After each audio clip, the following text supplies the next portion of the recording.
Hə, deməli, bir gün Molla Nəsrəddin gəlir dostunun yanına.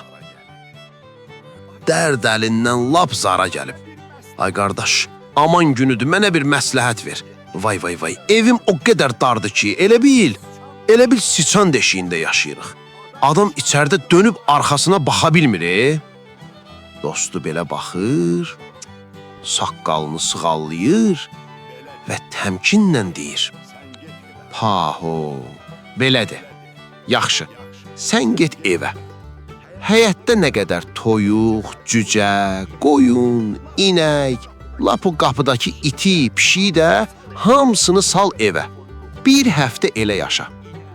Molla mat məttəl qalır, amma neynəsin? Gedir edir.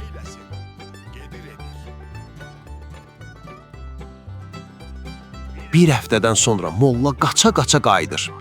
Ata öldük, ayda sən mənə nə məsləhət verdin? Ev lap oldu tabut.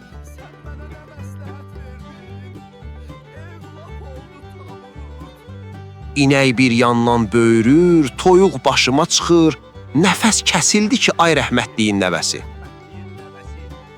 Dostu yenə gülümsəyir. Hə, indi get o heyvanların hamısını dərhal çıxart çölə. Molla yenə qaçır evə. Heyvanları tökür bayıra. Bir həftə də keçir. Nəsrəddin bu dəfə elə sevincli, elə fərəhli gəlir ki, Allah səndən 1000 kərə razı olsun ay qardaş.